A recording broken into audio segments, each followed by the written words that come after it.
show. Welcome to Fing. Welcome to Bling. Hello. Yeah. Hi. This is your cryptid host, Felone of the Fel of the Nay, and I'm joined once again with beautiful, darling, fantastic, handsome, perfect, wonderful, steals my shoes cryptid, Aj. Oh, hello. Are you gonna ever give those shoes back to me, Aj? Nope. But Aj, I need them. How else will I have feet? They're mine? But I liked having feet. They're mine. I know that we've had you on before, but introduce yourself, Aj. Tell the viewers that are not here yet what kind of cryptid you are. I am the cryptid that shines light. Sorry, I couldn't finish that. I couldn't finish that. Oh. I know that it's a joke now, but like anytime, it's the dumbest thing. Do you have enough to fill a deer? How many chips do you need, my lord? Enough to fill a deer. I would like enough to fill a deer. I can't believe you don't have enough to fill a whole deer. Mm-hmm. I'm not gonna lie, whenever I imagine this, I kind of just picture opening up literally like a deer carcass from the head, like it's a cookie jar, and like you just pour stuff into it, and then you just lift it up by the back end, even though there's no physical way you can do this, and then just pour it into the bowl, and that's how you get enough to fill a deer? Yes. Like, you treat it like it is the world's worst cookie jar. How much to fill a deer? A one? A two? A flea? How many clicks will it take to get to the center of the deer? Why do you want to know? Oh, apparently we do. Apparently we need enough to fill a deer. I will. I die inside thinking of those words. Oh, you die. Listen. You die. Listen. You did not say, please sup on my light. Oh.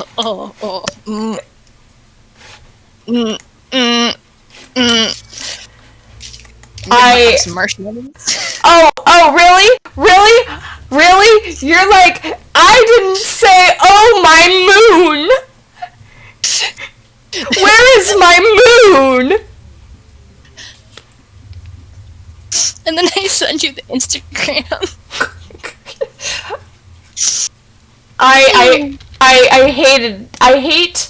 I hate spiritualism with so much passion. It's just like, this is such bullshit. I didn't sign up for this JRPG protagonist shit. Okay? I wanted to be some loser that sits in their bed all night just sipping on tea and eating like cookies, okay? Just let me be a loser eating my cookies. And then it's just like, nah, man. Here's a message from a strange old man. And he has a stupid fucking hat.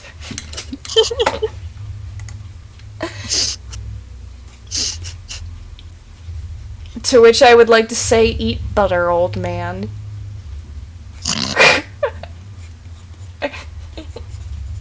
He's I know that at this point that's probably not what the insult actually was, but I'm sticking with it. Right. I don't care. He can eat butter. I also like how, like... So... Are there anybody there? We have, like, a singular person, but... Hello, singular person. I don't want to confuse you with all the weird spiritual shit that we have done. over the past month. I mean, how much do we explain before it just sounds like we're crazy? I mean, fuck it, let's go. I mean, if they know us and they know that we're weird as shit. And to that one random person who stopped in and who has no idea what we're about, I don't know why you're here. Did we steal a coffee maker?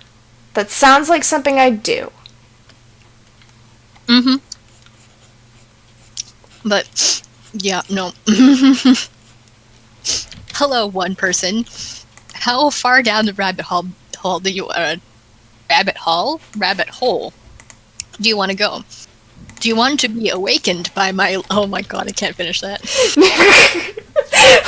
You were gonna say light, weren't you? Shut up. Would you like to supplement? No, no.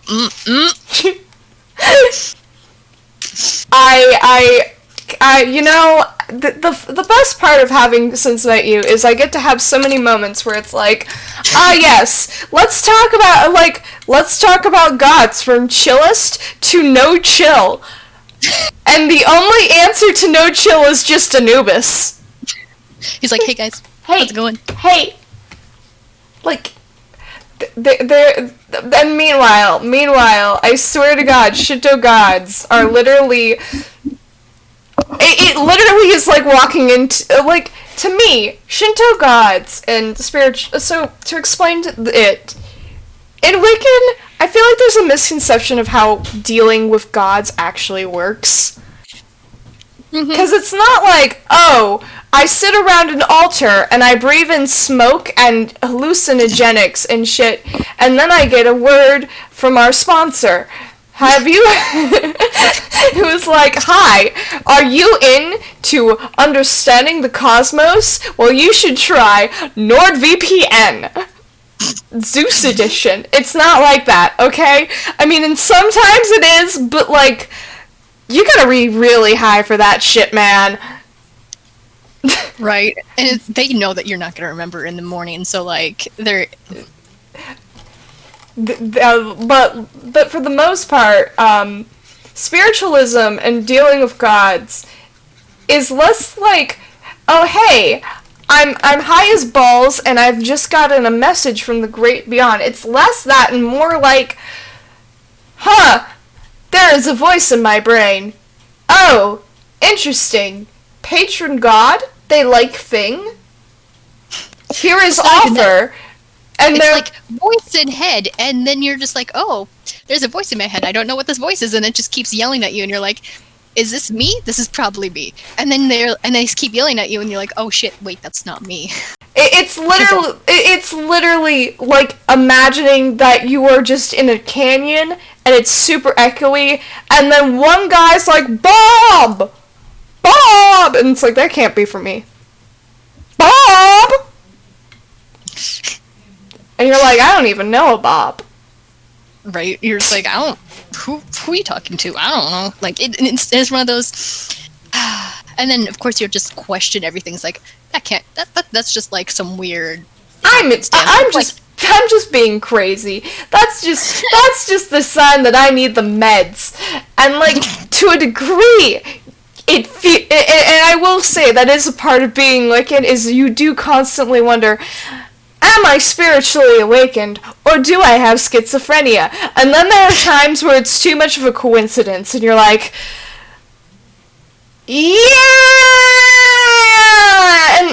and this is again why everybody in Savannah believes in ghosts. Everyone in Savannah, Georgia that I ever talked to genuinely believes in ghosts, because it's like, nah man, some shit is too much of a coincidence.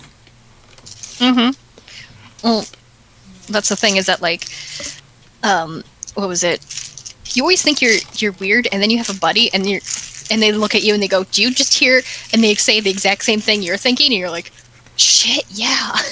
And that is the one saving grace in any and all working with magic. It is the oh boy, I'm not insane. Someone else is thinking the exact same thing. Now, you could just be on the same cryptid wavelength, but what are the likelihoods that you are both thinking of a moonlit path with a weird willow tree, and inside is a strange, glowing, not like fox creature and all that, and also somebody's wearing a red coat, and sup on my light. Shut up. Just, you're not gonna let me. I'm not letting that go. I can't. That's too good, man. Yeah. My dear, enough to fill a deer. Oh, fuck you. Listen, we already have the spiritual ARG. We might as well just meme it like the rest of the world. True. And you know, also look at bad Santa costume things with horrible wig. I'm just gonna say, if your wig requires you to wear fake eyebrows, a PSA to the world, no. You don't do it. No. Don't. I'm saying this to you because I care. No. Right.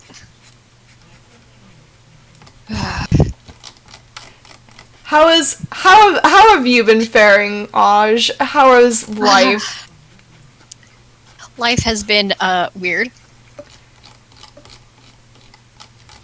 But I mean, how hasn't it been weird? I don't know anyone who's had a normal time all of 2020. So. Right. Yeah, no, today's been a really weird day because it's been like everyone and their great aunt Gertie needs to like talk to me, and like, well, I don't mind people talking to me. It's just like when it's everyone at the same time, I'm like, oh god, please. Please leave me. Please. No, I get that. I got lucky today that I was sent home because I was ready to be working a 9 a.m. to 8 o'clock shift. Yeesh. Yeah.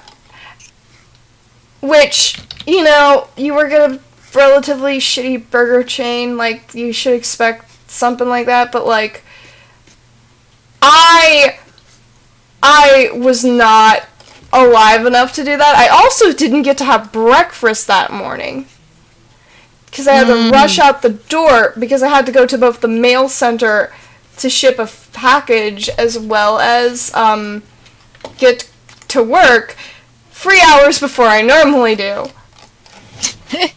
Yeah, fair. Also, shipping a package, eh? Is it big?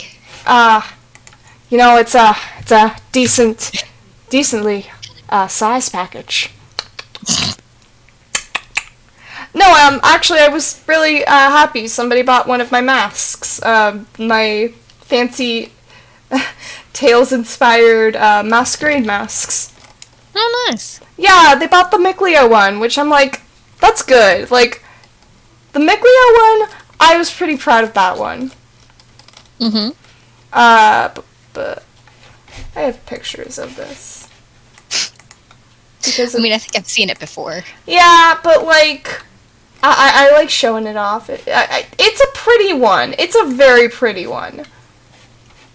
There we go. Yeah.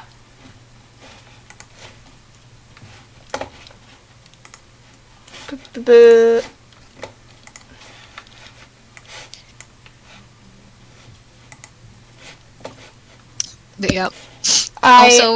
yeah. I was happy though, because like this one going, I just hope that the person who got it loves it and takes care of it and is not like somebody who planned to use this for like a Christmas tree decoration. Yeah. Yeah. But yeah. I'm currently sitting on the floor in my kitchen. You know, that's not the jankest setup that somebody has had so far on this Drawcast, and that's the sad part. Yeah, well, at least I'm eating marshmallows. Yeah, no, yours is far less janky than theirs were. Like, I'm talking, they were literally sitting in their bathtub with a cat on them,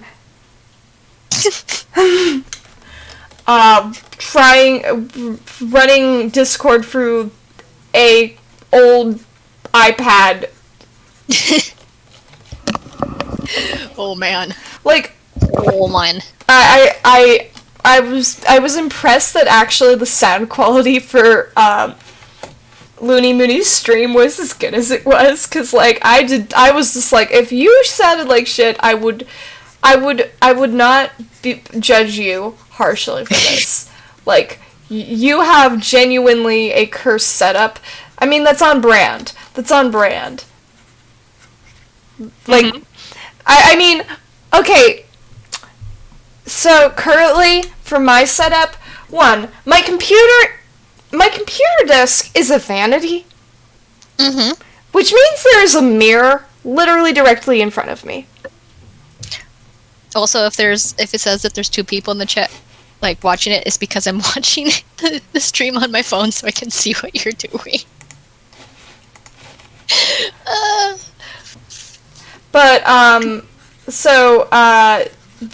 So there's a mirror in front of me. I mean, I've sent and there's also like a mirror off to the side. So like and then there's kind of a mirror on the other side. There are like 4 to 5 mirrors in this room, which is already cursed. I don't really need mirrors, but for some reason I have them. Mm-hmm. But this also means, though, that if anything moves in this room, I can see it. Hmm.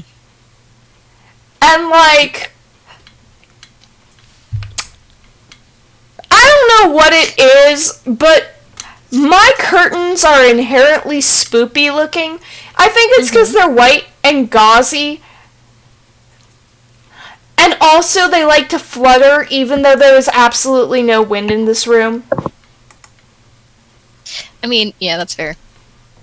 There is no wind. Also, there is, like, a wind chime hanging above my desk. And, also, there is white sage, chocolate wrappers, various, plastic jewels, and, 8 different sets of chopsticks on my desk. Let's not talk about where I'm usually at, which is my on my bed in my room, which I only have half a room because I moved out for college, and then I actually moved out, and then my parents converted that space to be a craft room, and then I had to emergency move back in. So I'm basically, there's a bed shoved into the corner, and like.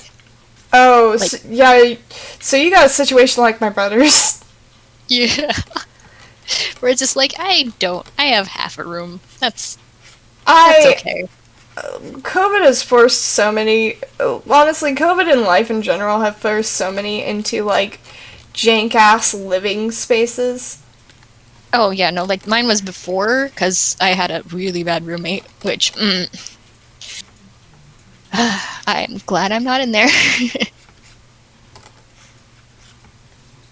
But yeah, no, it's one of those. I am glad I'm out. They were very emotionally abusive and was using their own abuse that they went through as justification. That assholery. You can't call me abusive. I was abused. Mm-hmm. And then would be like, oh shit, what was she was like, I was abused, and so like, and then she would downplay my mental illness, being like, I thought you knew what it's like to have anxiety, and so you of course would understand, you know, me needing to be constant, like if you ever disagree with me or say anything that I don't like and I constantly question you, like, do you hate me, you would automatically know to like always drop everything and just like make me feel better. That type of person. I hate that. I hate that with a passion. Like, constantly forgot that I have severe depression and anxiety, like diagnosed. And then she also had fibromyalgia. And one of the things that she had, like, and one of the things about with fibromyalgia is the fact that you need to exercise and so that you can actually get full range of movement.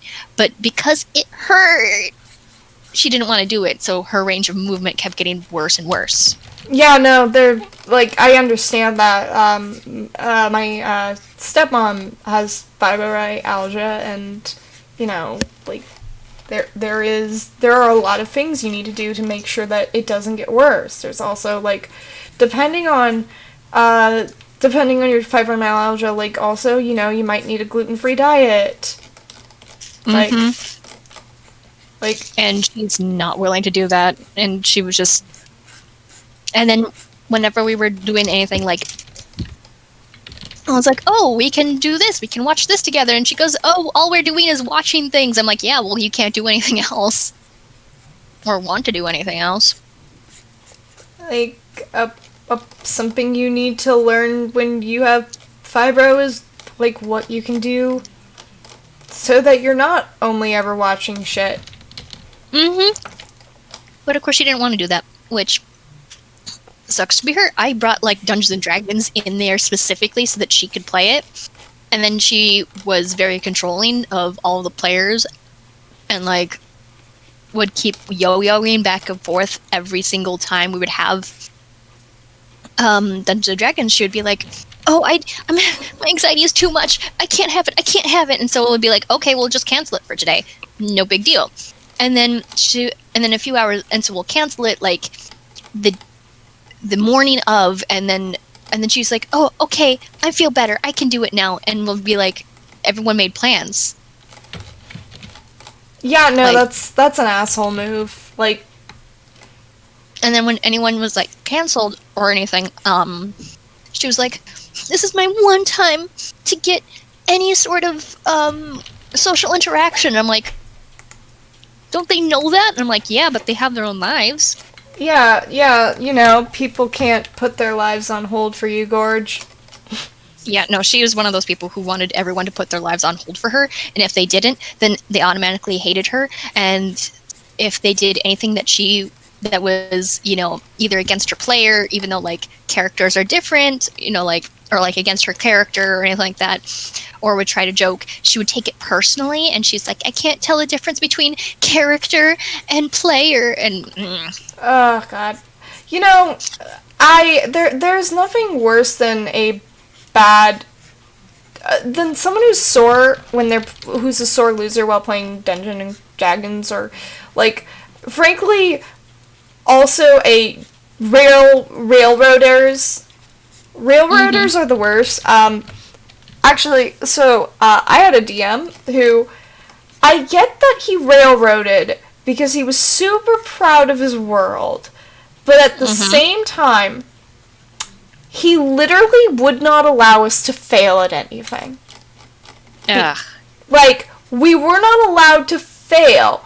We were not allowed to have consequences. None that would last. Like, he would literally give us every possible out so that we could win the mission. And also, so, he had his ending in mind, which you should never do as a dungeon master. Basic tip to the potential DM out there: do not write with a happy end in mind, because your players will do everything in their power to destroy it, whether or not they are trying. It is in their nature. It is just how they go. It is their purpose in life to destroy all that you know and love. Mm-hmm. Basically, what I do as a DM is I give them problems, and I don't have the solution for it. I just pick the best solution. I mean, honestly, that's a great way to go. But like, so a good way to the best example of how I knew ultimately that this guy was doing everything in his power to follow the plot he wanted is, so I have actually never gotten to play a bard. And I figured this was the perfect time to play a bard. So I was going to play a bard who was a halfling woman, who was an elderly halfling woman, who was getting back into the adventuring business because she was an innkeeper, but her inn was burned down and everything in a mysterious fire, and she needed money so that she could open a better and newer location. The real thing was is that she was on the run for insurance fraud. Yes.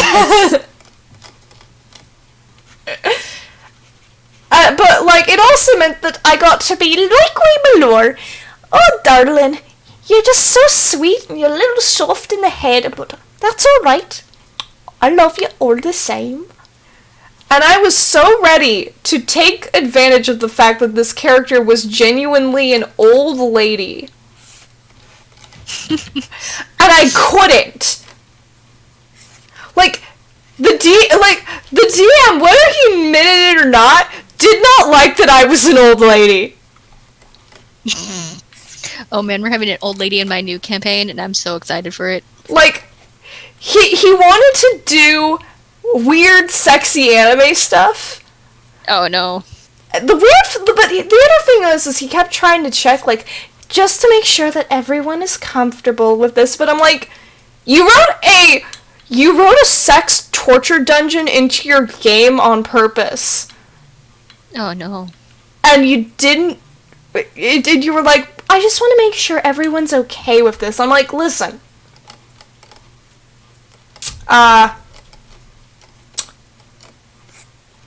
If you wrote this in, it was because you figured everyone would be okay. It's very weird that you're asking now.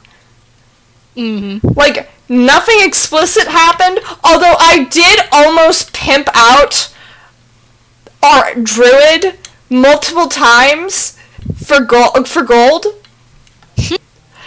Like, it never got anywhere, but I consistently was willing to almost let it happen. Like, just because I'm like, you know what, this is Lycoi's character, Lykoi is an Axel, she is just an old woman who wants nothing more than to have an inn, she's committing insurance fraud at every given moment, she's like, I will pickpocket from the young, I will destroy the dreams of the innocent, and I will do it while I play a kazoo.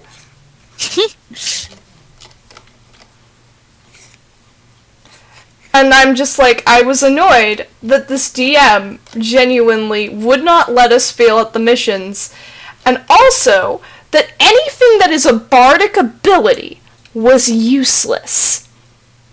Ugh. Because he only had combat scenarios in mind. So, there was a point where we were doing a hostage negotiation thing, and this changeling that is literally on death's doors. And it's the end of the night, so I used my bardic inspiration for the hell of it. Mm-hmm. And you know, I'm a level 3 bard. I have the ability to automatically, and I'm a halfling. I have the ability to automatically, unless I somehow roll 2 1s in a row, at least make a 10. Mm-hmm. Bardic, like, I rolled an inconceivable high amount of 38. I was not allowed to negotiate out of a hostage scenario. Oh my goddamn. Like,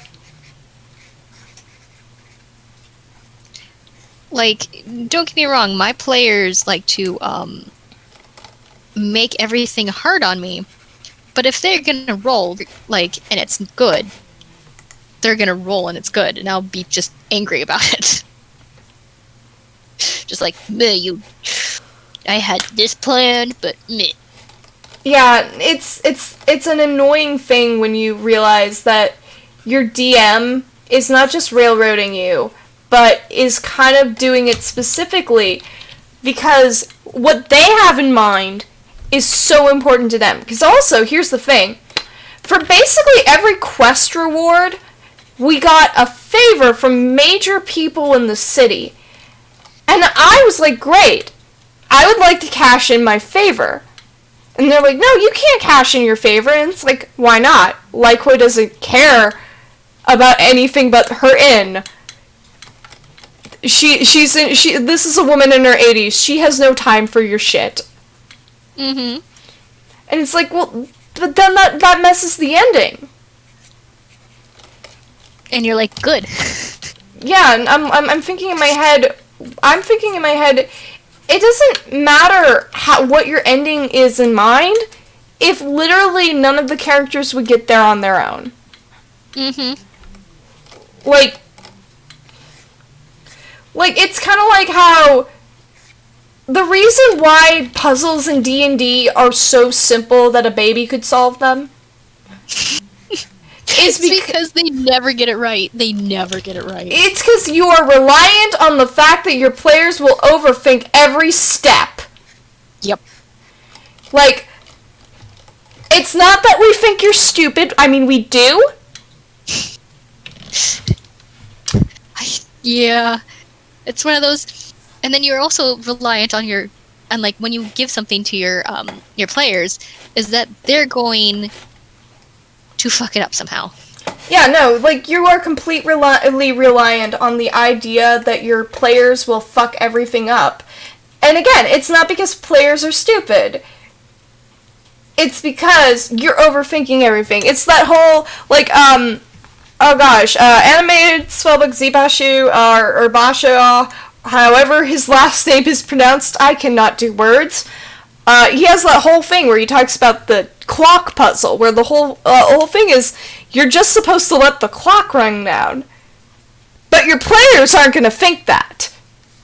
Mm-hmm. Your players are going to go, this is trap. And they're just going to make everything worse, and you're just like, heh.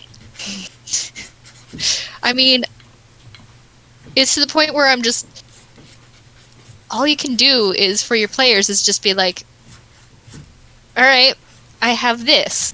This is the sandbox that I have created for them. They're going to trash it. They will not only trash it, like, they will run over your hopes and dreams, and you should be proud of them. Right, well, that's the thing, is that it's a collaborative storytelling instead of, like, just a storytelling between, you know, like, if you really wanted people to, like, live in your weird fantasy world or whatever and have, like, everything planned out, then write you a shouldn't book. be doing Dungeons & Dragons. You could write a book. Yeah, write a book. Literally, write a book. I cannot express how much there are times where it's just like, I hear what you say, but just write a book. It's, like, it doesn't matter how detailed, how much fun you're having, and everything. If you're spending so much time trying to make sure everything fits what you want it to be, you are not making a game. You are writing a book, and you are using your players as guinea pigs. Mm-hmm. And that's not fun. It is specifically the opposite of fun. Like, Critical Role is a great example of watching one man scream internally as his players do everything in their power to ruin whatever eloquent story Matt was planning. Okay? Matt did not expect anyone to steal a boat, and you can tell. There was a look on that man's face of what? What? Also, he did not expect for fucking Laura fucking Bailey to be Laura fucking Bailey. Because, like, with the whole goddamn, like, cupcake that she had. Oh, yeah. Like, how is he expecting anything like that to happen? And the fact of the matter is that happened because he also forgot that his players were his players. And by that I mean assholes. Which happens. Sometimes you are like, yeah, and like you think you know what they're gonna do, and then you're just like, yeah, I know what they're gonna do, and then they just. Dungeons and Dragons is a chaos game, and I love it. Like so I've used the name Lykoi for several characters, but I had a druid character and everything, and this was back when we were early into playing Dungeons and Dragons, and one of the things was, for a reward, we got to pick up potions and everything. And I've chosen enlargement potion. Here's the thing. I play a druid like a tank. I turn into a bear and I just fuck shit up. Bears are so nice. You can just fuck shit up. And Lykoi's whole thing, the Lykoi druid's whole thing was, legitimately, she became a druid because she didn't want to become a pastry chef. Because her family ran a bakery, and she was like, I will not be a baker, mother! I'm gonna be a strange hobo in the woods! I mean, isn't that not what you do right now? Actually, no, it'd be like your mother being like, hey, you want to be a strange hobo in the woods? And you're like, no, mother. I want to be a pastry chef! Isn't that just what happened, though?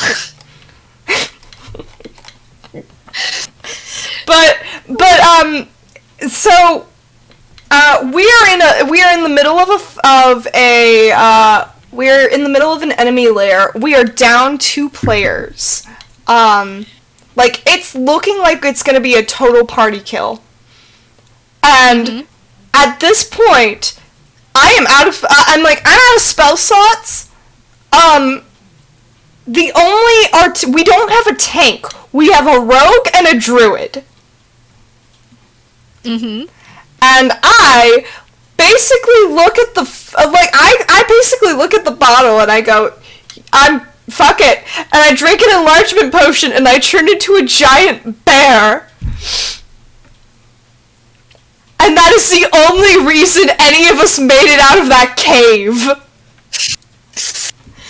Was because I turned into a giant bear and just fucked a dragon up. 'Cause nobody expected a giant-ass bear. Nobody expects the giant-ass bear. Nobody expects the giant-ass bear. And that's my favorite part of D&D, is moments like that. Or I scared everyone one day when we walked in and there was a lich. And I said, but my character sees books, and that's all they care about. I'm a Pola Caleb. And right. And it was really lucky that I had equipped a spell that had radiant damage. And that it hit. But the entire party looked at me and went, why? And I'm like, it's what my character would have done. And they're like, you are an asshole. And you're like, yes, but also at the same time, I'm your asshole. Players are like assholes. Everyone has one. Yes, and it's all of mine. I'm doing just, I don't even know what I'm drawing right now. Just Oh, that's fair. I've been meaning to do more of my tarot thing, but like I was getting to a point where I was annoyed at drawing it. Mm-hmm. And I decided that meant that I need to take a break. I mean, fair. But also it means I have no idea what I'm supposed to be drawing. Also fair. But yeah, no, that's why with my new campaign that I'm doing, new campaign, who's this?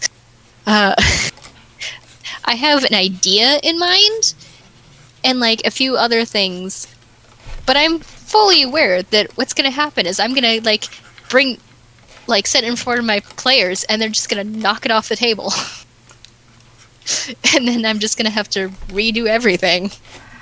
I actually deeply want to. The problem is, so I have a fantasy world that I have been on and off writing for a very long time. It's, the whole idea of it was mythology begets mythology.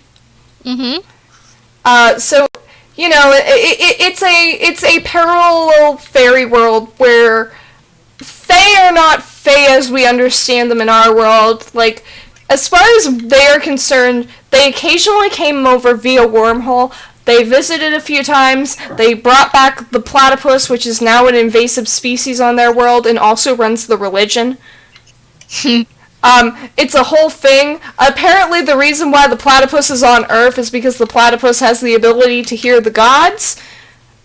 Unfortunately, what this means is that the reason they were on Earth is so that they couldn't hear and interfere with the gods that have been playing a game of Settlers of Catan since the dawn of all man and the creation of everything. And now these fucking platypi are fucking with their game.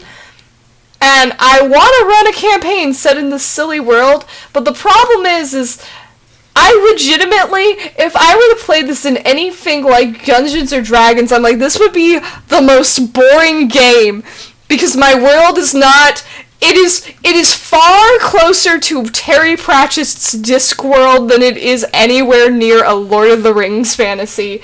This is that fantasy world where, like, literally, if I were to write a book, it would be about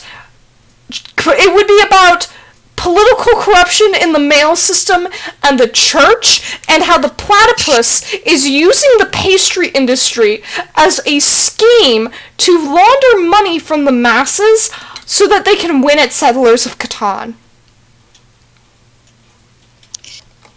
Legit. And I'm like, I don't know how I could in any way work that kind of scenario into a D&D game that wouldn't confuse people. I mean, I've run games where it's just like, you know what, I'm just gonna puns everywhere. Everything is a pun. I mean, my players hated it because there's puns everywhere, but I loved it. I've also considered, because I played one case of a one-shot for it was supposed to be a Tales of D&D one-shot, and it was fun, but, like, it was one of those things where, because it was only a one-shot, it was very minimal storytelling, it was very minimalistic, and I love the Tales of series, and it was fun playing it as a D&D game, but I also kept thinking, I wish this was longer, I wish there was more to this. And I would love to play... I would love to play a campaign and everything where it's, like, just a silly one-shot, and, like, you know, like, there's one-shot I have considered where it's, like, about talking cats and everything, and you have to find the king of cats, and I'm just like, you know, those are cursed enough. The cats in the Tales games are inherently cursed. Oh, yeah. Like, those... I'm not gonna lie, I forget that they exist so often, so when I first saw them again in Berseria, I actually died inside and went, why? What? Who? Why are there midgets in cat suits?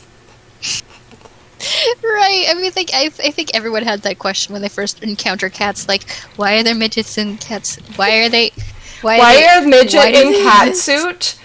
Why a midget in cat suit? We should say little person instead of midget, but... I mean, but, like, that's where your mind go. Why is cat suit? Why cat suit have fish on its tail? Why small person have... Why piranha plant have bone?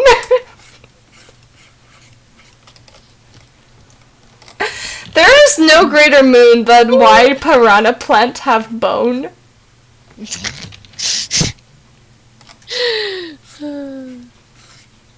What am I doing? I don't know what I'm doing. I aspire to be a man like Brian David Gilbert.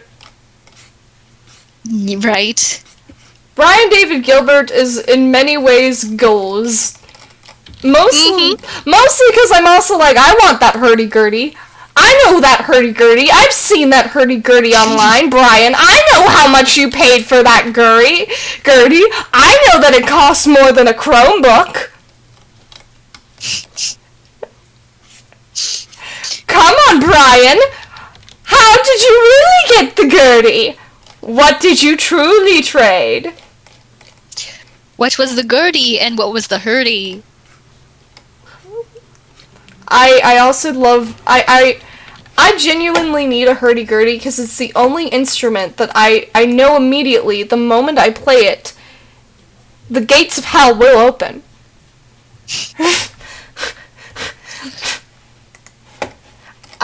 It's such a beautiful instrument. It's so inherently cursed. Everything about it is wrong. From the sound to the fact that it has the same sound system as a bagpipe.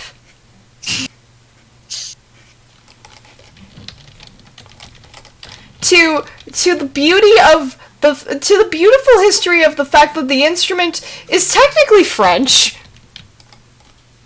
Right? To just the knowledge that I could say, yes, my Symphonia. This is my copy of Symphonia right here, as I lift a gurdy. Oh man, I found a game, because I'm trying to find cool games. One's called Gods Will Be Watching. I mean... I can kill the psychiatrist. I mean... What? I can kill the psychiatrist. Oh, I can pet the dog. The dog's name is Marvin. You can pet the dog, you can kill the psychiatrist. Sounds like my kind of game. Right. I've decided I'm just gonna do, because I need new avatar art, because all of my avatar art is old as fuck. Why?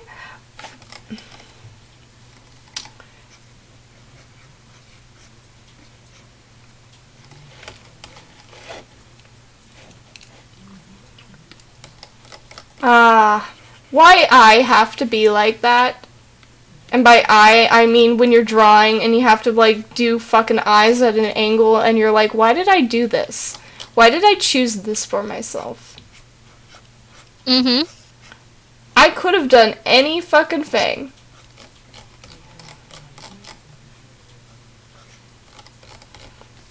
Why can't I look like anime character? Why reality gotta be this way? Mood. Why? Oh, those are sassy brows. Fuck it, if it's supposed to be me, that is the accurate interpretation. There is only chaos. But also, my hair should be 75% more in my face.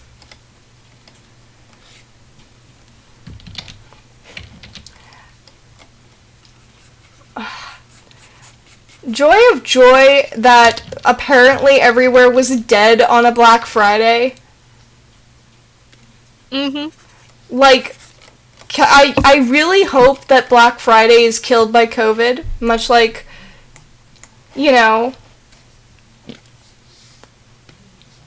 capitalism. Love for capitalism to be killed by COVID. I would like capitalism to be killed by COVID, because that would be nice. I would like it especially on the grounds that, frankly, I do think the stupidest thing in the world is how our country treats the healthcare system. Mm-hmm. Because it is a joke. It is such a joke. You know how many people just don't go to doctors for things that are treatable? And I sit there and I hear about people who think about us in other countries and they're like, wow, those Americans are so sad. And I'm like, Listen, I know, but please don't give us your pity. It only makes us feel worse. Mm-hmm. Like, we know. Like, ew. And then you get someone like my grandma who's like, if we lived in a socialist country, I would be killed because I'm old. And I'm like, that's not how it works, Grandma, but okay. That's specifically how socialism for medical reasons does not work. Mm-hmm. You would not be killed because you are old. There was a cursed moment there. That that almost fucking bald cap look. Mm-hmm. That's fucking bangs. 'Cause why?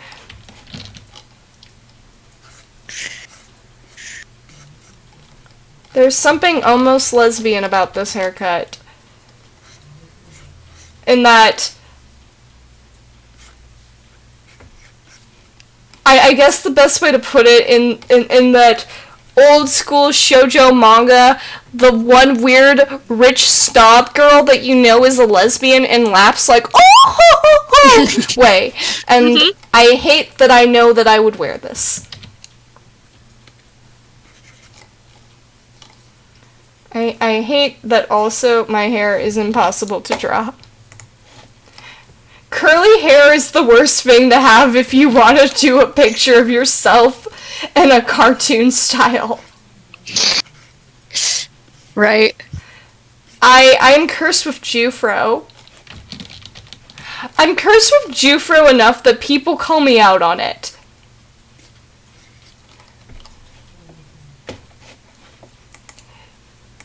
It also means I need like 8 pounds of butter for my hair.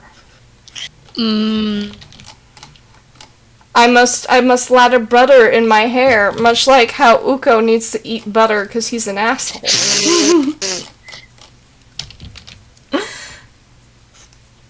I can hear him laughing, and that's the worst part. The thing is, I can't hear him. Well, and then again, he would probably, of course, want to talk to you instead of me, because I don't listen to him. I willfully don't listen to this. I think it's just a case of, unfortunately, I'm still willing to be humorous and shit, because fuck it. You know what? I'm beginning to see why there's so limited things for fucking Oji stuff, because it is hard to design for shit that isn't like the same 5 bloomer pants. But also, I think that also has to do with the fact that masculinity culture says everything needs to be either black, white, or red. There is no in-between. We Anyways. No, you go. I died, and gods are watching us. Everyone ran off. All I was doing was trying to fix a radio. Listen, gods know what it's up. They are taking a page from the Shintoism thing where genuinely they're just like, this is an empty office room. If you try to make eye contact with us, we will all walk to the other side of the room and we will ignore you. Also, there really is only one person here, and it is always Inari. I'm not kidding. It is only ever Inari. Of the Shinto gods, Inari is the only one that will give you any form of eye contact, and even that, it's like, it is genuinely some greasy office worker just who has been working in the back, who hasn't even realized everybody has already gone home, or has, but just doesn't give a shit, and he just kind of like gives you a side glance, and then just keeps walking. Just bye, and you're just like, oh, okay, fuck you. You're like, I see. You too subscribe to the logic of a deranged cat. Also, like, Man, I kind of want to... No, I don't want to say that. I don't want to say that out loud. If I say that out loud, he will hear. Are we going to... You were going to say Anubis. No. Oh. No. Oh. No, I was going to talk about an old man. Yeah. I don't want to hear his laughter. I was going to say that I... Nope, not going to say that. Nope. No, you don't hear that in my mind either. No, you don't. Mm-mm. I don't want to say you sound crazy, Aj, but you sound crazy. I mean, when do I sound normal? Yes. Thank you. But yeah. Yeah. It's an interesting thing to... It is an interesting thing being into the arts of all kinds, like the dark arts, the liberal arts, and of course, the social arts. One of these things is not like the other, and it is liberal arts. Fuck liberal arts. Liberal arts is one of those things where, like, I understand it serves a purpose, but also fuck you. Same. It's... As someone with a liberal arts associates. Like, it's just shy of being an English major. I was thinking about being an English major. You know, every teacher in my high school assumed I was going to become a writer. Oh, man. They told me to get an English degree. Oh, no. They all were like, yeah, you're gonna get an English degree, right? And I died inside. No. Mm-mm. I was thinking about being an English major, and then I was like, what jobs can I have with an English degree? And then I went into art. Yeah, no, I legitimately said I didn't want to be an English teacher because I didn't want to, or an English major because I was like, I don't want to be an English teacher. I had to look them in the eyes and be like, no offense, but being an English teacher would suck. And none of them had this look of none taken, but also, how dare you, child? They're like, none taken, but also fuck you. Fuck you, I'm an English major. And I'm like, yes, now look where you are now. Right. I mean, also though, like one of my teachers in high school had what I could only describe as the vibe of someone who was incredibly bitter that they were not teaching at an arts school. Which is, like, in hindsight, as someone who's gone to an art school and sat in an English class for an art school, a very weird thing to envy. Yeah. Like, I've been in an English class in an art school, and it's so weird. And they're just like, yeah. Hi. Words. The English class I had to teach was taught by a professor that, when I give you this description, you will laugh. I can only describe him as physically reminding me of Tucker Carlson, but he had the voice. He had a voice that was pitched like Owen Wilson, but he had the cadence of Kermit the Frog. Oh no. Which is like, yeah, no, that's an inherently strange combination right there. Yeah. That's inherently cursed, and you might be thinking, well, that's fine. That's just the whole the choices were made there with that human. Right. Whatever. But here's the thing. You would expect this person to be interesting? No. This professor was so boring that I was constantly trying not to fall asleep in his class. And I was being lured to sleep by Owen Lee Wilson here, with Tucker Carlson's almost face. Oh my god. And yeah, it was like, and it was one of those things where I'm like, this is an incredibly surreal experience, not because it's actually a weird time, but because this is such a oddly specific combination. Mm-hmm.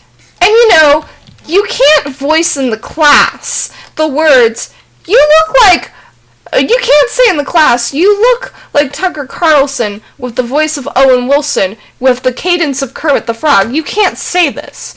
You can only think this every day for 9 weeks. Mm-hmm. So, one of the English classes, I don't really remember my English classes, to be fair. Like, they were, like, writing for a story or some shit. I only remember it wasn't considered it wasn't considered an English class, it was considered a comic class, but it was, like, comic writing. I remember that. But, like, my English class was, like, I don't remember. Like, it was that forgettable. I was able to do my shit, like, 10 minutes before, and I'd still get, like, an A. Because everyone else who was there, like, didn't understand what the fuck was going on.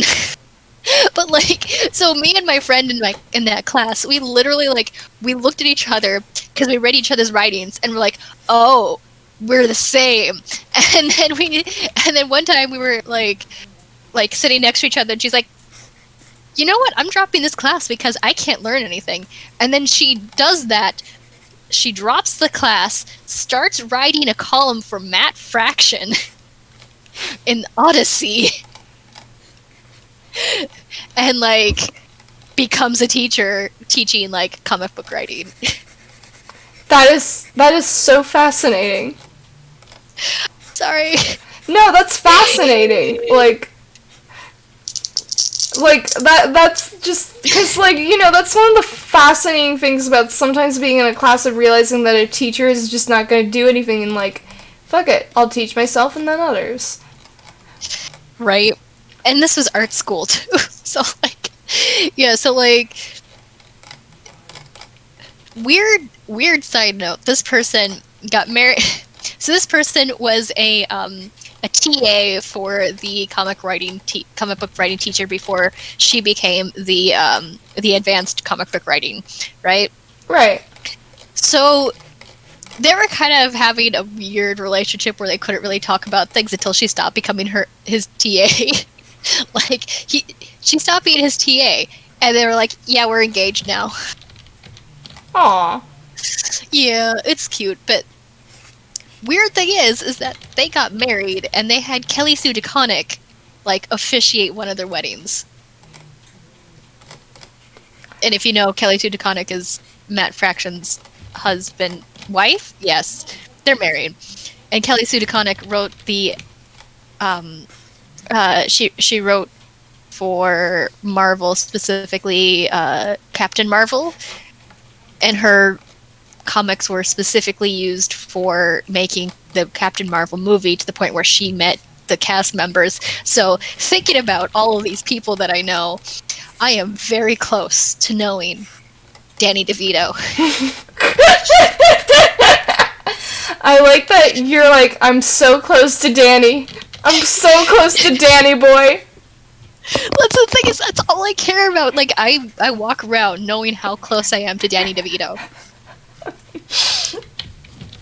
And it's not even through that, like, knowledge of people that I went to class with. It's with someone else I went to class with, because I went to class with someone, and she had breathing problems, but she was really sweet, and we were, she was a fine arts major, and I was like, fine arts majors are usually but you're nice, you're cool. And we would talk, and everything like that, and it was intermediate figure drawing, so, we had lots of naked men junk to draw. The thing that everybody thinks artists are caring about when we're drawing, but we're not.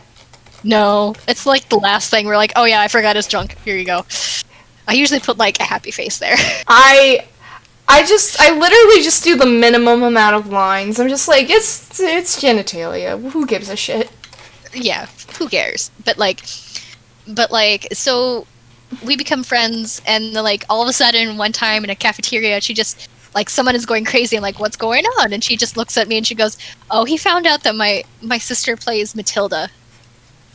And I was like, what? And she's like, yeah, Mara Wilson's my sister. And I'm like, what? and then I live with this knowledge that I know this person who knows Danny DeVito. That's. I mean, she's a sweetheart. She's an amazing, wonderful person, and I mean, she should be seen for her art and her amazingness.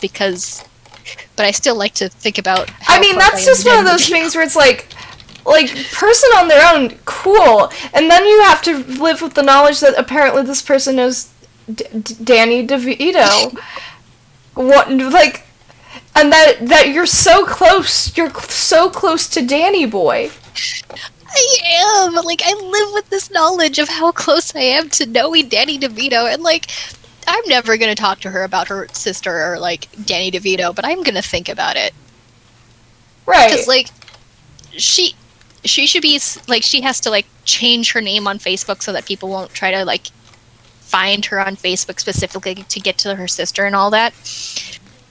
Because, you know, being famous siblings and all that, but, like, and I feel for her, I really do. She's really sweet. She actually, when I was going through my first, what was it, asthma attack, she talked me through it. Aww. I love her, she's great. But also, I live with knowing how close I am. You are so close to Danny DeVito, you can taste it. To Danny boy. Yeah. But because of that, I don't really talk to her as much, because I'm like, I don't want to, like, talk to her with impure thoughts.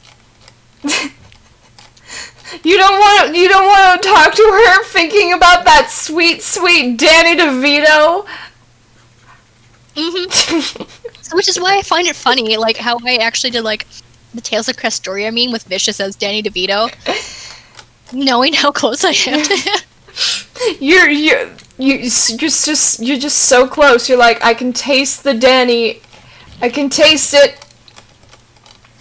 The pipes are calling. But I'm so close and yet so far because I refuse. You refuse to be like, so Danny DeVito. Like, I'm sorry, if I'm gonna talk to her, I'm gonna talk to her about her own shit. Oh yeah, no, that's fair, that's valid, that's how you should treat friends. But I will admit, if I were you, I too would have that moment of, I would constantly be thinking about Danny DeVito. Right? I don't know, but like, it's hard not to. Who isn't thinking about Danny DeVito every moment of the day? We don't deserve him, he's amazing. Danny DeVito. Danny, can I call you Daniel? No, that felt wrong. Can I call you Randy? Randy Dandy. Randy Danny DeVito. But yeah, I love with, like, and that's the thing is, like, I talk to my friends who also know her, who from art school, and sometimes we just be like, remember how close we are to Danny DeVito? And they're just like, yeah. And then we feel guilty that we're thinking about Danny DeVito and how close we are to him, and then we just digitally check up on her. It's like, all right, we're gonna go on her Facebook and see if she's okay. Okay, she's okay. What about her Instagram? Oh, her art's amazing. Okay, good. Then it's back to Danny. I'm sorry, it's a known fact of the human experience that you have to think about Danny DeVito at least 3 times a day. Yes. He's just amazing. Like, who doesn't love Danny DeVito? Like, it's Danny DeVito. If you're not thinking about him, what are you thinking about? I can guarantee you it's a waste of your time. Right. Can I offer you an egg in these trying times? Right. No, who doesn't love Danny DeVito? I mean, seriously. My friend has a beautiful orange shirt with wonderfully writing embossed letters of just says Danny DeVito with like daisies on it, and it's like the most beautiful top I have ever seen, and I'm like, I need this top just because it says Danny DeVito. In any other circumstances, I wouldn't give a shit, but I'm like,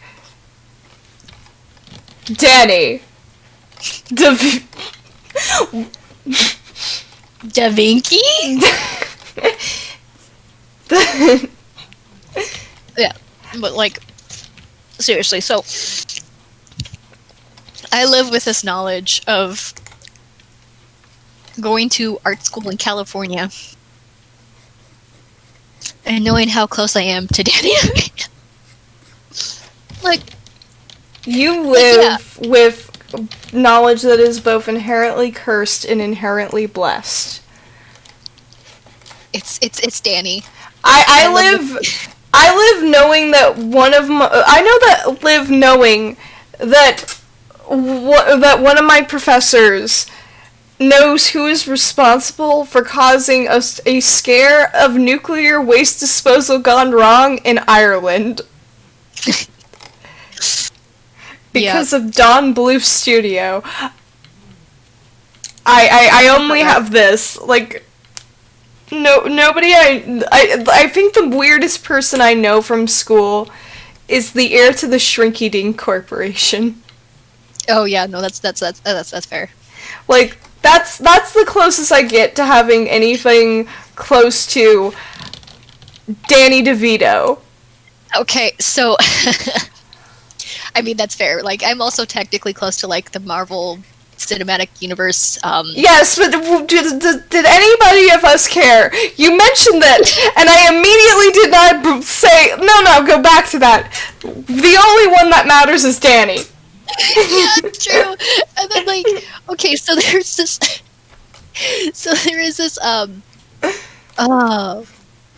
oh man, like, okay, so I used to work with someone who, you know, he was really nice. His name was Adam. Oh wait, I shouldn't say his name. Oh well. It's too late. It's a pseudonym.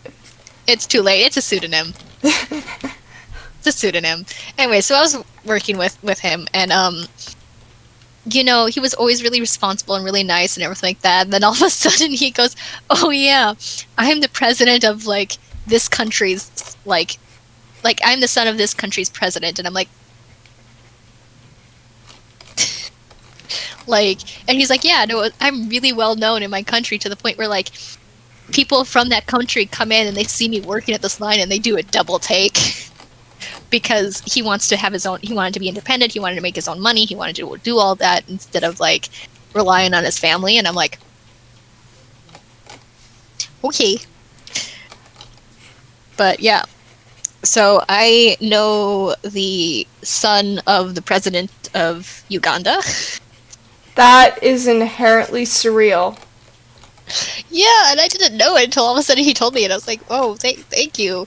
And then, like, I think I was there at his graduation to like wish him like good luck or something like that. Cause I was like, "Hey," because I was there for some other friends, but like he was there too. So I was like, "Hey, congratulations!" And like I just had a bunch of people just look at me strange because I was dressed weird. I mean, fair.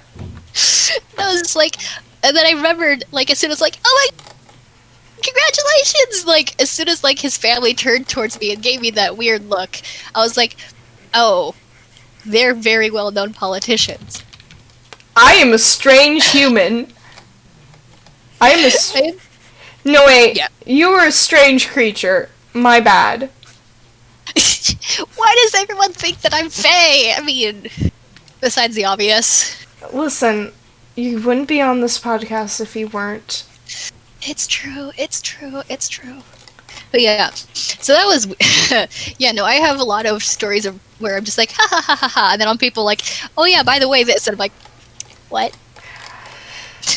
See, I wish I'm one of those people that people assume that when I have stories and shit, because I have a lot of stories, people assume that I have met weird, strange people. I haven't, okay? All of the incidences and things I know, they usually revolve around parents or friends. So, like, I think the strangest connection I know personally is I have a friend who's, like, a coder for Wizards 101, And so I've met multiple people that work on Wizards 101, but that's not weird, okay? That's just like one of those things where like you see the banner ads all the time if you go to like specific pirating sites, you know the ones. But in terms of things, the strangest thing that my dad has ever said in terms of people that he has been associated with is at one point when my dad was like going through college, and this was when he was going to be a medical student, so he worked transporting the corpses to the morgue, and he met a mobster that was from the group that The Sopranos were based off of. And he hanged out with this guy, and apparently he was like the most polite, nice dude you'd ever met. And my dad's like, yeah, you knew looking at him that he was just a good guy, but also that he would fuck you up if you did anything to get on his nerve, and that he would kill you without a second thought. Not because he hated you, but it's just business. And I looked at my dad and I went, why are you telling me this over lunch? What prompted this? Because that's how my parents are. They'll just be like, did I ever tell you about raising a tiger? And I'll be like, no, Dad. What? And then I'll remember my dad's from Florida. Oh, okay, that's fair. Yeah, no, like, I actually met some person from Florida who was like, yeah, I raised an alligator and I had to give it to a zoo once. Like, it's a very strange thing. I also know because my grandma was part of the Iraq oil sheiks at one point, this also means that we've had estranged Russian royalty and shit that visited their house. And my dad's like, yeah, I remember that lady. Ah, she was a duchess, huh? And I'm like, why? Why? Where do you find these people? Where are they coming from? Who are you? What are you? Who moved the rock? Like, I don't know. There are also moments where my dad's like, where my dad will just tell me, or where my mom will just tell me about shit she did when she was a kid. And it's like, yeah, did I ever tell you that I used to do, like, drag car racing? Like, not professionally, just as a hobby. Oh my god. Like, did I ever tell you that I specifically went out of my way to destroy the engine of one of my fellow competitors by making him burn his out? I ruined my own car, and I did a flip in it, but at the end of the day, me and my aluminum steel frame won, and I'm like, I can't tell if you're lying or not, and at this point, do I have any way to doubt? Right. You tell me so much weird shit on a daily basis.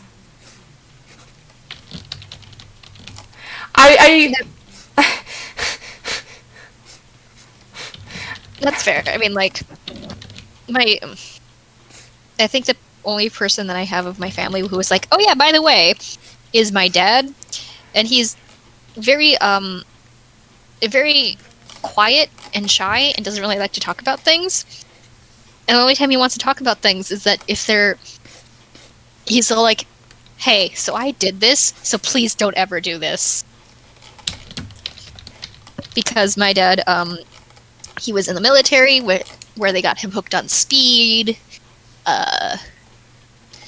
He went to Korea, knocked up some Korean chick, and then tried to get her to come over to live with him because, it was his child, and then she sold it, and then he lost all contact with her, or she lost all contact with him, so I have a half-sibling in Korea somewhere.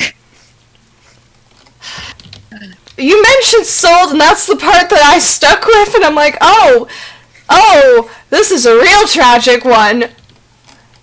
Yeah. Anyways, so, among other things, like, he was around a lot. Like, he would do a lot of weird shit that, like, he would just be like, yeah, by the way, this. And I'm like, what? What, Dad? Yeah, no, I get that. I think the overall strangest and frankly the most controversial member of my family who has made Florida man news is my Uncle Jerome. Mm-hmm. I don't have any problem saying his name. He's definitely a government watch list guy. I mean it when I say that this man he's lived his entire life doing nothing but grifting and cons. And, he nearly beat my grandmother to death rather recently. He's still in the will.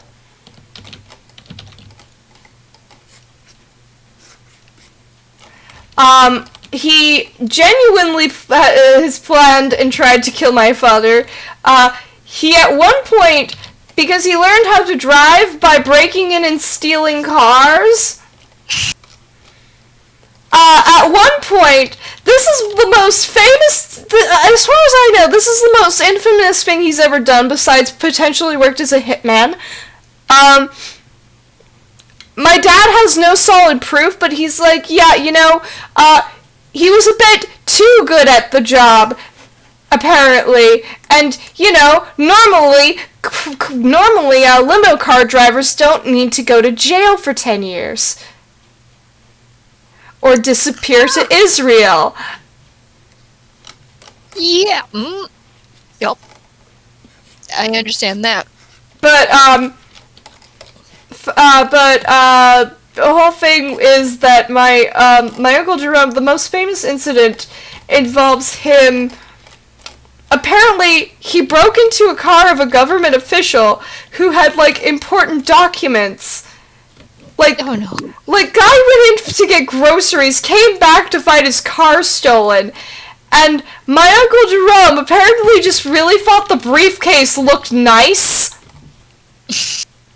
I was like, that's a nice briefcase, and threw government document papers out on the side of the road in Miami, Florida. These were apparently, mid-tier classification, and yeah, this man, tossed a bunch of fucking, documents out into the Floridian roadside, and, got called into court, and they basically said, okay, you have to temporarily go overseas to Israel. That's the plea bargain that your mother whined for. She's very convincing. She is Jewish. And then he was like, okay, I'll do that. Didn't like that the people in Israel were tougher than him, and then illegally snuck his way back into the country. Oh, fun. This is the kind of man my Uncle Jerome is. These are the things that he is known for. This is also why I have no problem just saying this is my Uncle Jerome. And also why when I hear that name, a part of my brain immediately becomes suspicious of you. It's not your fault. It's not your fault. Just one Jerome ruined it for the rest of you. Take your ass home. Isn't that like a song from Lizzo? Yeah, I think so. I think so. But yeah. I also think of Blonde Boys. Yeah. I'm Tommy, I'm Ethan, and I'm Jerome. And I'm like, yeah, all of this checks out. Oh man. I'm incredibly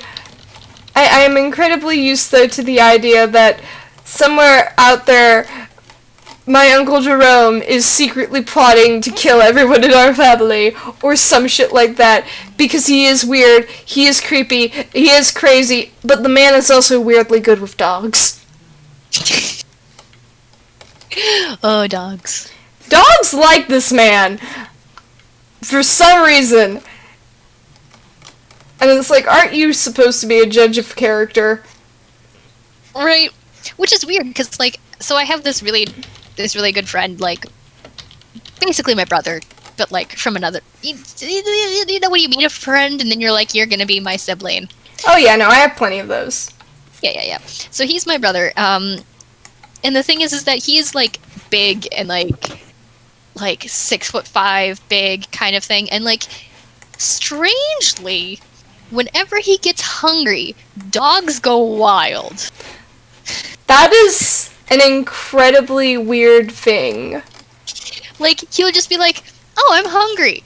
Like, actually, not even that. He'll just be like, dogs will just, will be, like, loving on him and be like, I love you, I love you, I love you. And then all of a sudden they'll go, no! And, like, get, like, either afraid of him or start barking at him or become, like, aggressive towards him. And he's just like, oh, that's the reason. I'm hungry. And goes and eats. And then they'll calm back down. That is...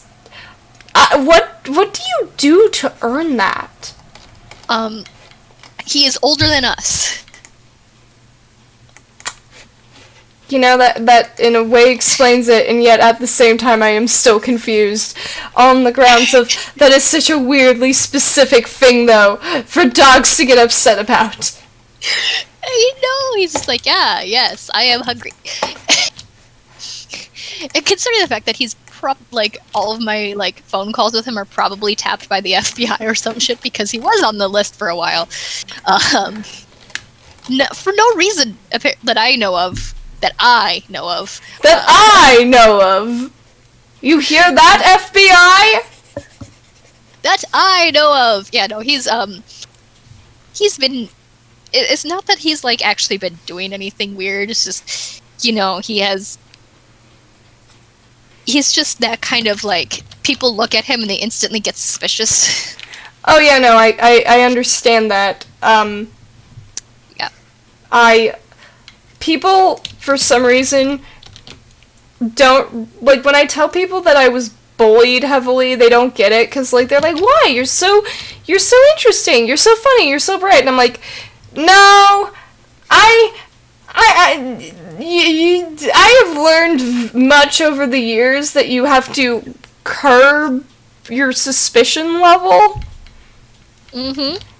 Because I apparently, as a kid, had one of those faces that immediately made other kids go, witch! Burn it! Fair. But my friend, then again, my friend, so, one time when he was younger, like, late teens, early 20s, so, like, before I met him, because I met him when he was, like, 29-ish, he once got into an altercation with, several different cops. There was over 10 different cops to try to take him down, and he wouldn't be taken down. Yeah, it took, like, about 15 cops just to subdue him, and because he was fighting back. And you might be like, oh, huh. Yeah, he's kind of like a Florida man without the Florida. I mean, that's just a man. Yeah. But yeah, no, he's very interesting, let's say that. But he was never actually taught how to fight. He just remembered. And I'm just gonna leave it at that. I can safely say that I understand, and okay, so I would love for this Drawcast to go on longer, but we are at the time, and also, unfortunately, I have to go into work at 9 again. Oh, gross. No. Yeah, no, I'm going to be immediately passing out after this, but hey, it was great having you, Aj. Thank you. As always, it's a time for the Ages. To everyone who came, I'm so glad that we had you here. To everyone who is currently working in the dark arts, good. And I'll probably have to finish this up next time with this beautiful attempt at a self-portrait. I'm going for Victorian Lolita boy, but I'm still wearing a Haiori because I think Haioris are aesthetic as fuck. Mm-hmm. And also, it's my avatar. I get to do what I want. Yep. There will definitely be a weird-ass hat and hairpin. Of course there will. Also, I think the people who are watching are probably the FBI agents that I was talking about. Nah, one of them's Mark. Oh, hi, Mark. Yes, hello, Mark. I don't know who Lurks is. Or if they're still there, but I know one of them is Mark. Okay, so we can deduce that only one of them is the FBI. If Mark is an FBI agent, then I know nothing. If a man who gives out a golden Fauci on his scream is somehow an FBI agent, I have been living a lie. Anyways, FBI agent, just to let you know, everything that I say is completely false, and We know no old man! If you want to know more about the dark arts, I can, awaken you or light your path if you want. Hit me up. Shalabala. Oh, anyway, so should I introduce my handles? Yes. Post your handles. Let me put them in the thing. My handles on everything basically are at or whatever. Agelefae. So Agelefae. So yes, if you want to talk about the dark arts, let me know. Yeah, go to Agelefae. They're great. They do arts. They're fun. Hit me up. Their Twitter header has a picture of a cat. People, that's already more than enough reason to follow. That's more reason than I have to be followed. I'm just the host. This is my Parasite, and everyone knows the Parasite is better. That's why it won two Oscars. Exactly. Yeah. Hit me up if you ever want. That's my cat. That's my Loki. I had to check my header. Just like, okay, which cat is it? That's Loki. Oh, that's Loki. Rip. R.I.P. Loki. But yeah, hit me up if you wanna me to light your path. You can sup on my life. Do you have enough to fill a deer? Oh my god, we can. No, we just keep doing this, and eventually we'll find enough to fill a deer. How much is enough to fill a deer? 10 followers? 50 followers? A whole bag of Pringles? Pringles. Why did the Pringles feel right? Because I'm allergic. Well, also, I said a bag of Pringles. I mean, it's fair. I won't eat it, so I'll be like, no, Pringles don't come in bags! Alright. Okay. I gotta go. It's been wonderful having you, everyone, a cryptid that stole my feet, and I've been your host, a disgruntled anime boy with better hair than you will ever have.